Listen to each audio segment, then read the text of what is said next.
All right, so Shalom, Shalom, giving all honor, praises, and glory to Yahweh, Bahasham, Yahweh Shai, Bahasham, Wachad, Kwadash, Barakatah Yahweh, Barakatah Yahweh Shai, Mashiach, Barakatah Yasha'Allah, Barakatah Yahweh, Kahala, Kahala, Shalom, Shalom, Halawayah, Halawayah. We're going to give double honors to the apostles and the elders of Great Millstone, who teach and were well, who overseen the construction of the tabernacle of David, a more perfect tabernacle. Shalom to the Akim, wa Akwaf. Shalom to the still believers that are scattered abroad. This is Yawasop coming back to you again with another lesson through Spirit and Power Yahweh Shemel Shah. I mentioned something known as the Allegory of the Cave, which is in philosophy is one of the I wouldn't say the most profound philosophical ideologies or philosophical teachings that you learn when you take take philosophical courses and I guess this Edomite colleges and whatever you learn, whatever the fuck, you know what I'm saying. But I mentioned it, and so I wanted to do a lesson on it because we kind of know pretty much everything you can. Most things, well, I would say 98% of the things you can tie into the scriptures. Or maybe 100% of the things you can tie back into the scriptures, because the scriptures, like the scriptures say, none shall want his mate. Let me see. Isaiah 5:20 maybe.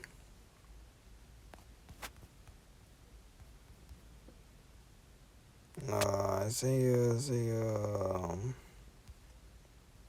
want his 34:16. So this is Isaiah 34:16. It says, "Seek ye out of the book of Yahweh and read. No one of these shall fail." Speaking about the prophecies, none shall want her mate. This book of the Lord. This knowledge, wisdom, understanding. Nothing on this earth compares to it, man. Nothing on this earth can match it, and on any type of level, man. So yeah, I'll take this back, man. Everything in life, man, goes back. Everything can go back to the scriptures. So Salaki on that. So going back to, I think it was Isaiah, maybe it was 29, I think.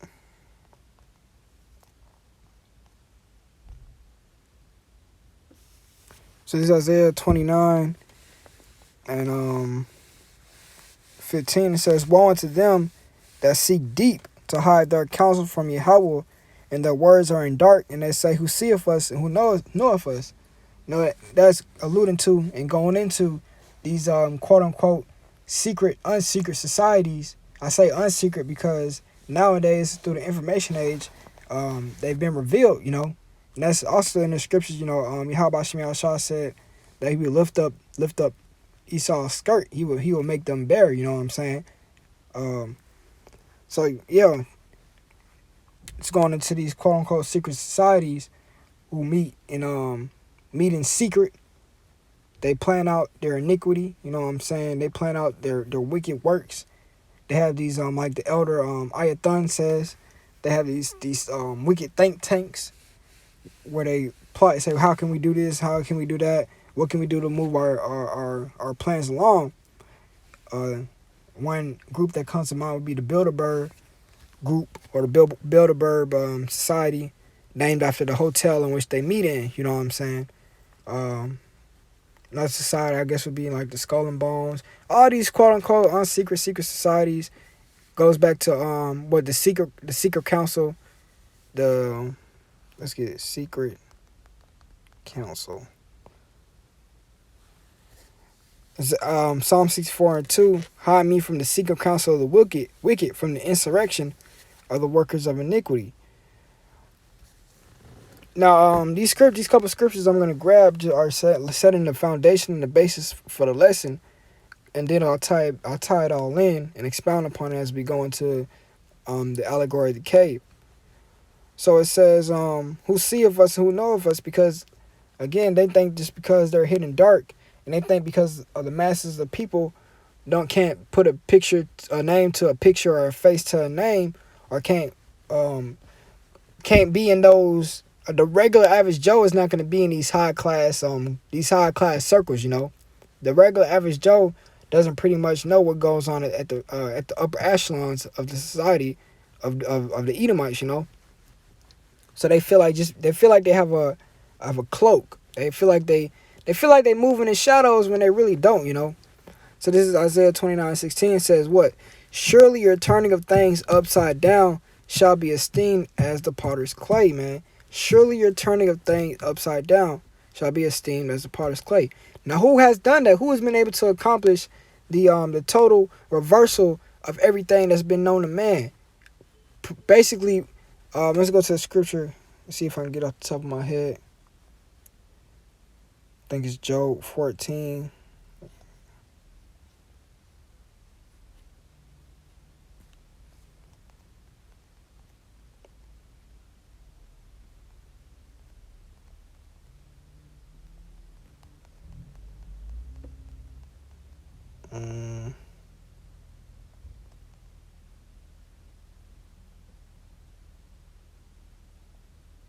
This is Job 13 and 4.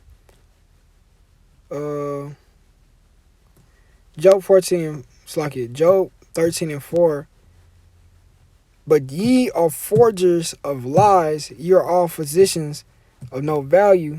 When we go into that word forgers,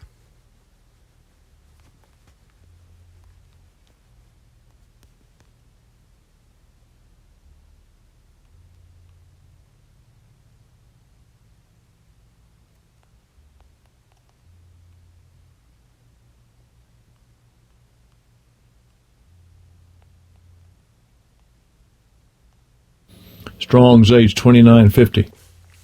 Tafal. it says what? To smear plaster over stick glue.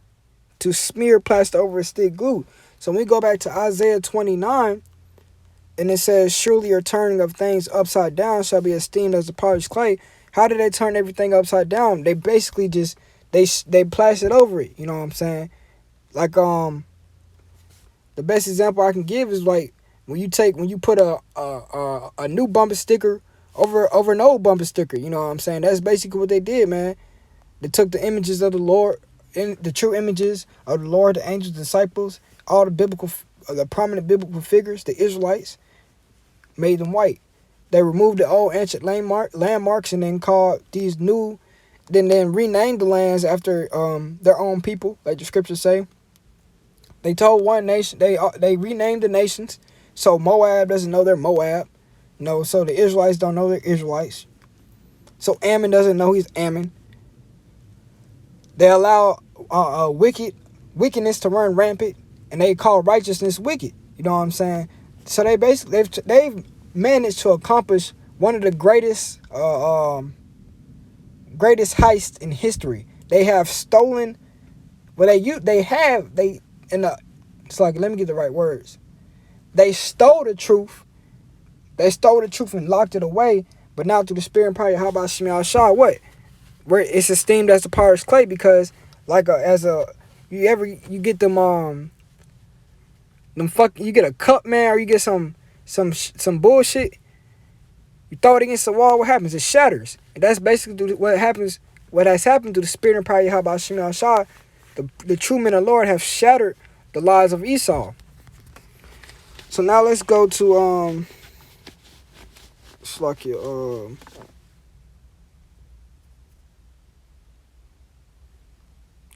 gross darkness.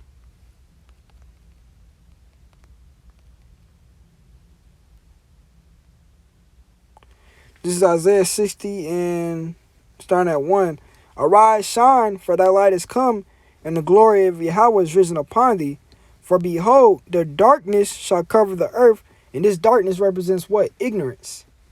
And gross darkness to people. I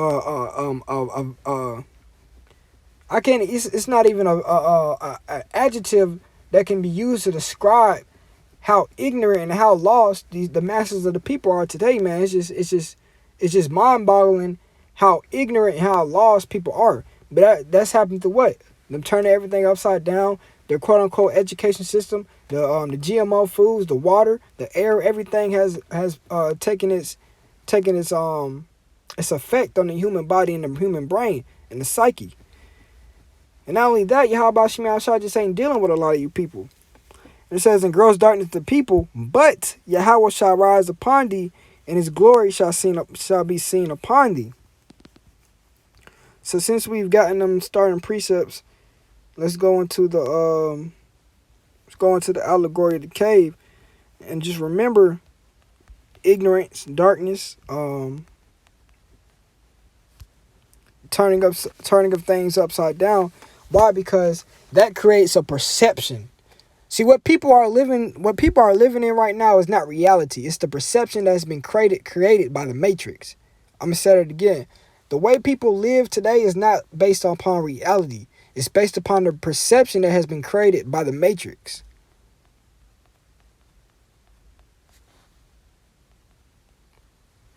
So the allegory of the cave, it says the allegory of the cave, or Plato's cave, is an allegory. Now, what is an allegory? An allegory is a story that alludes to something more. Let's go ahead and just get that definition.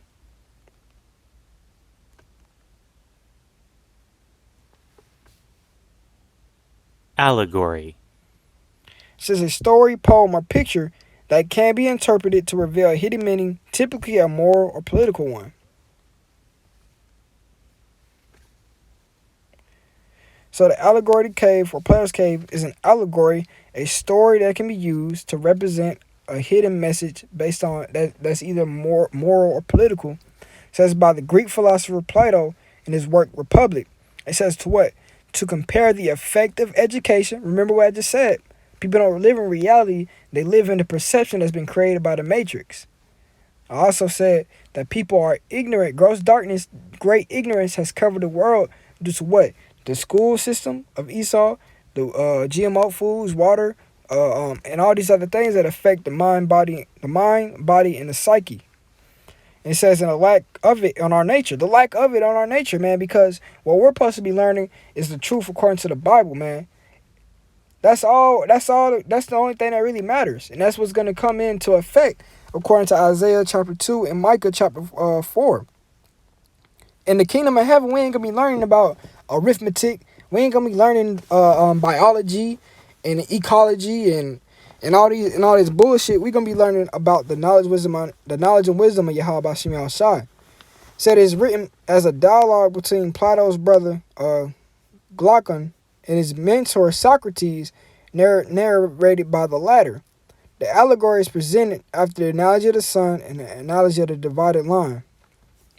So let's get into it. It says, in the analogy, Socrates describes a group of people, man, keep this in mind, a group of people who live chained to a wall of a cave all their lives facing a blank wall. So what do you think happens? What do you think happens to a person that's lived a certain way for a certain way for long periods of time?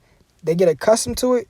They get it becomes their whole way of living, their whole way of thinking, man. That's why people are destroyed, because we've been in Babylon so long that the only thing that people really can think about is the ways of Babylon. It says that the people watch shadows projected on the wall from objects passing in front of a fire behind them and give names to these shadows. Now, what's important to understand about this is these people are chained to a wall. They've been chained to a wall. They've been chained to this wall pretty much all their lives. They've known nothing else. That can be equated to what? We've been, through the will and power of Yahweh Shemi Shah, we have been subjected to not only our flesh, these chains of darkness, like the scriptures say, these chains of darkness, but not only that, we have been subjected to the rulership of Esau Edom. And it says, the people watch shadows projected on the wall from objects passing in front of a fire behind them and give names to these shadows. The shadows are the prisoner's reality. Because unbeknownst to what people are think about is when you see a Jake get put to death on TV, or when you see all these stories of how Jakes are living across the world, people don't understand that that's them. You know what I'm saying? People only conceptualize these things when they talk to their children, but it never comes into their mind that this could actually happen to you one day. You know what I'm saying? People don't conceptualize. They see stories of people getting their houses took, their cars repoed, this, down the third. They say, no, it can never be me. But no, nothing in this life belongs to you. You live a rented life. Everything can be taken away from you at a drop of a dime. It says the shadows of the prisoner's reality are not accurate representations of the real world, man. So let's take a summarize everything we learned so far. We got people living in a cave their whole life, chained to the cave. They see shadows caused by a fire.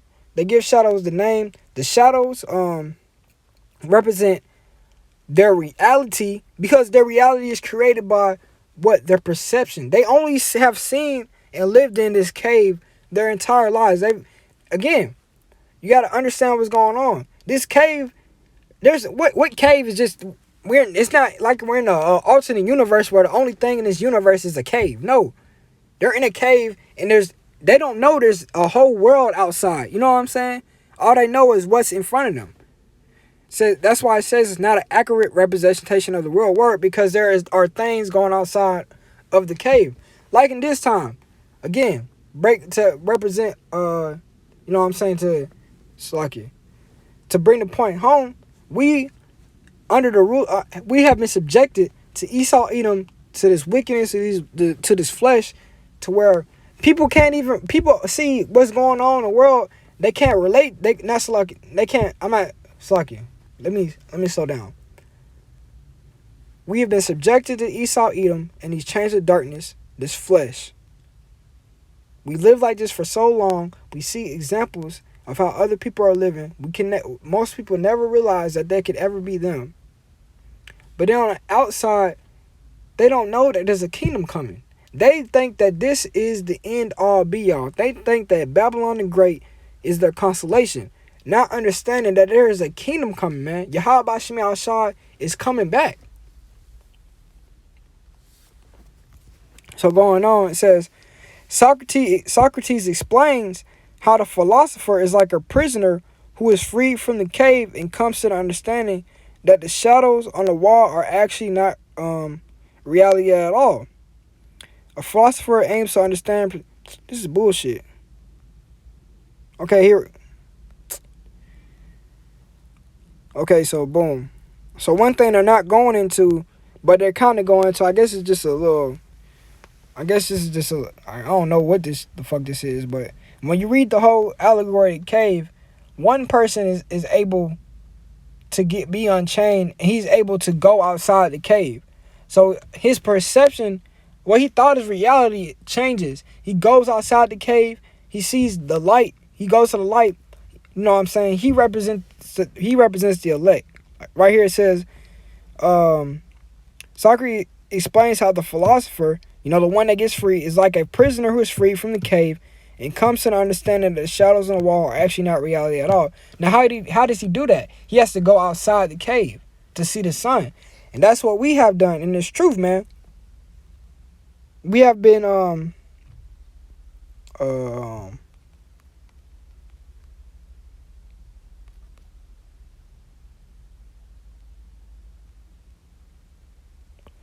this is Colossians 3 and 9. Well, Colossians 3 and 8.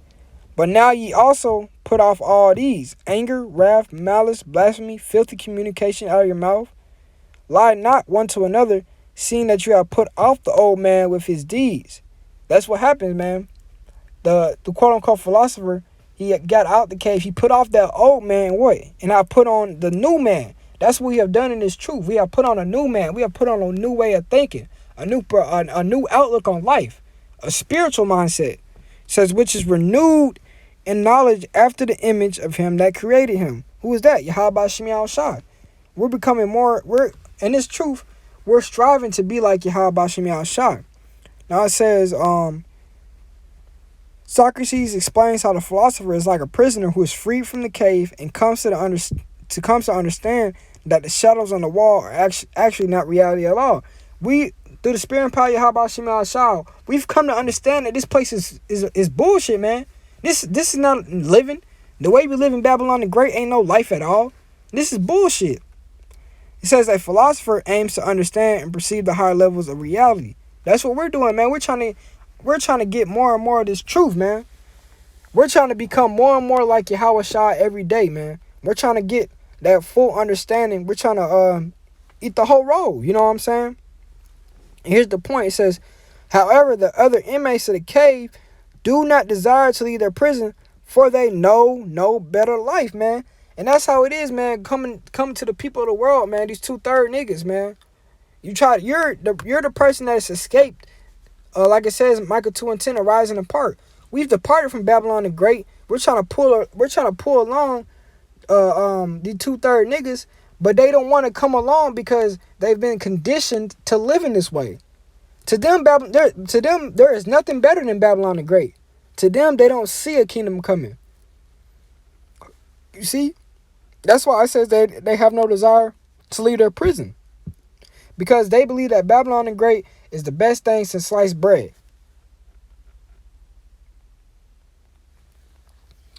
So let's see what we get by summary.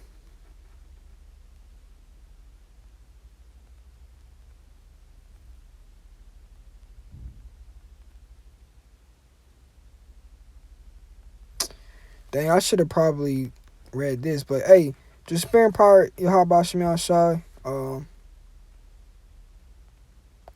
I kind of made the point, man. I kind of made the point. And hey, if anybody sees this video, man, I would suggest that you go in, read this part of the Allegory of the Cave and go deeper into it, because and apply it on the spiritual level, because that's the story of the elect, man. Being in Babylon the Great, being able through the spirit and power of Yahweh Shem Shai to get this knowledge and truth, and then go out and try to go teach other people. Then what? You see that they don't want the knowledge and wisdom of Yahweh Shem Shai.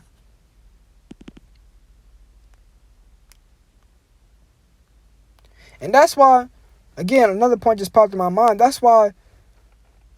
I believe, speaking as a man, that's why lying is is a sin, man. That's why lying is a sin.